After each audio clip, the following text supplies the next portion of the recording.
এই মা বিড়ালটি প্রতিদিন তার বাচ্চাদের জন্য খাবার চুরি করত, কখনো হোটেল থেকে, কখনো বা দোকান থেকে, শুধু এজন্যই যে যাতে তার বাচ্চারা না খেয়ে ঘুমায়। একদিন চুরি করতে গিয়ে মা বিড়ালটি ধরা পড়ে যায়।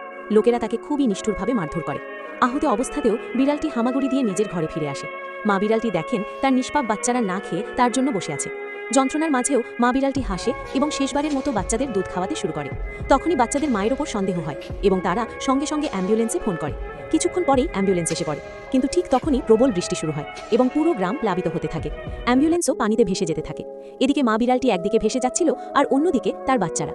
তখনই এক ছেলে পানিতে ভাসতে থাকা বাচ্চাগুলোকে দেখে ফেলে এবং দ্রুত নিজের নৌকা নিয়ে এগিয়ে আসে। ও বাচ্চাগুলোকে বাঁচিয়ে নৌকায় তোলে, কিন্তু বাচ্চাগুলো ক্ষুধায় কাতরাচ্ছিল। ছেলেটি তাদের দুধ খাওয়ানোর চেষ্টা করে, কিন্তু বাচ্চারা তাও শান্ত হয়নি। হতাশ হয়ে ছেলেটি রেগে গিয়ে বাচ্চাদের আবার পানিতে ছুঁড়ে ফেলে দেয়। বাচ্চারা চিৎকার করছিল, কিন্তু তখন আর কেউই শোনার মতো ছিল না। ধীরে ধীরে সব বাচ্চাগুলো সেখানেই তাদের শেষ নিঃশ্বাস ত্যাগ করে।